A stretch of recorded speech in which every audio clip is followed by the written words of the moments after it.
Good morning, friends. As we wrap up this work week together, I'd like to draw your attention to 1 Corinthians chapter 2, verse 14, which reads, "The natural person does not accept the things of the Spirit of God, for they are folly to him, and he is not able to understand them because they are spiritually discerned."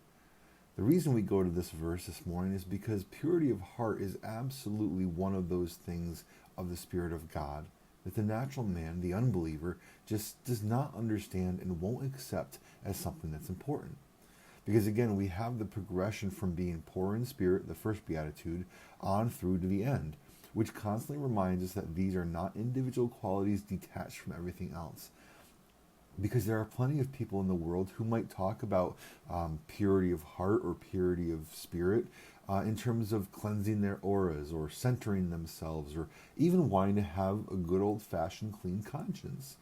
And those things sound like they do belong to the realm of having a pure heart, just using different terminology. But because we can't take any of these beatitudes on their own, we know that each one is intimately connected with the person and character of God Himself. And that's the motivation of the pure in heart as opposed to any of those other ideas that I just talked about.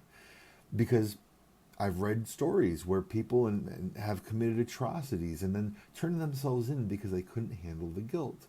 They wanted to do something after their crime to help them return to a clean conscience. And yeah, God instilled in each one of us, by His common grace, a conscience. And it's a good thing if that conscience hasn't been so seared and so hardened that when a person does something evil that they still feel guilt over it.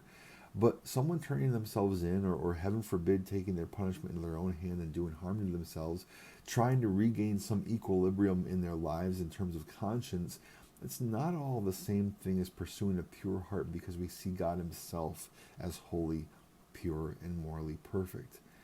You see, so much of the Christian life and how we live this life and whether or not it is pleasing and honor to the Lord is based on motivation. Because as we've talked so many times about already concerning hungering and thirsting for righteousness, being righteous at a certain level, or in other words, having attained a certain standard of righteousness, well, let me ask you, is that the best proof of our salvation? Because actually, no, it's not. Because we can easily delude ourselves in terms of the actual standard of righteousness that we have supposedly achieved. That's what the Pharisees did. They convinced themselves that by their own efforts they were righteous.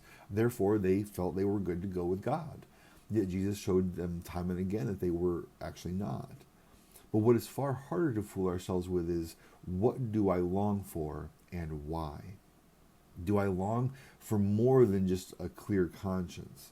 Do I long for Christ's righteousness to be made evident in my life? In other words, not just do I want to be righteous, because that could still be a self-involved works righteousness that will get you nowhere you actually want to go. But if the motivation is, I want Christ's righteousness at work in my life, then that is real evidence of salvation because the focus is on Christ. He alone is seen as a solution to the problem of unrighteousness, and your motivation can be identified properly and seen as fitting with actual salvation. It's the same way with seeking purity of heart. Are we just trying to make ourselves the best people we can be? Are we trying to center our lives, gain balance, free ourselves from negativity and ideas like that?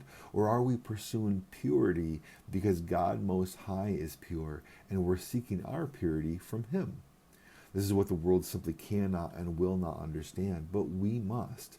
Purity is desirable because God is pure. Saying no to sin and being sanctified day by day is a good thing, not just because it's evidence of our salvation, though I pray you absolutely enjoy that evidence as it builds, but it's more than that. Conquering sin, experiencing God's sanctifying power is a good thing also because it brings us into conformity with who God is Himself. And that is a tremendous blessing in and of itself because He is our Father, Christ our brother, the Spirit our comforter, and we want to be like Him. And that motivation, if sincerely examined within yourself, is impossible to fake. Are we doing what we're doing, seeking what we're seeking, hungering and thirsting for what we're hungering and thirsting for because we love God? We are thankful to him for his salvation, and we want to be like him. We want to please him. We want to honor him. That is the question I want to leave you with this morning.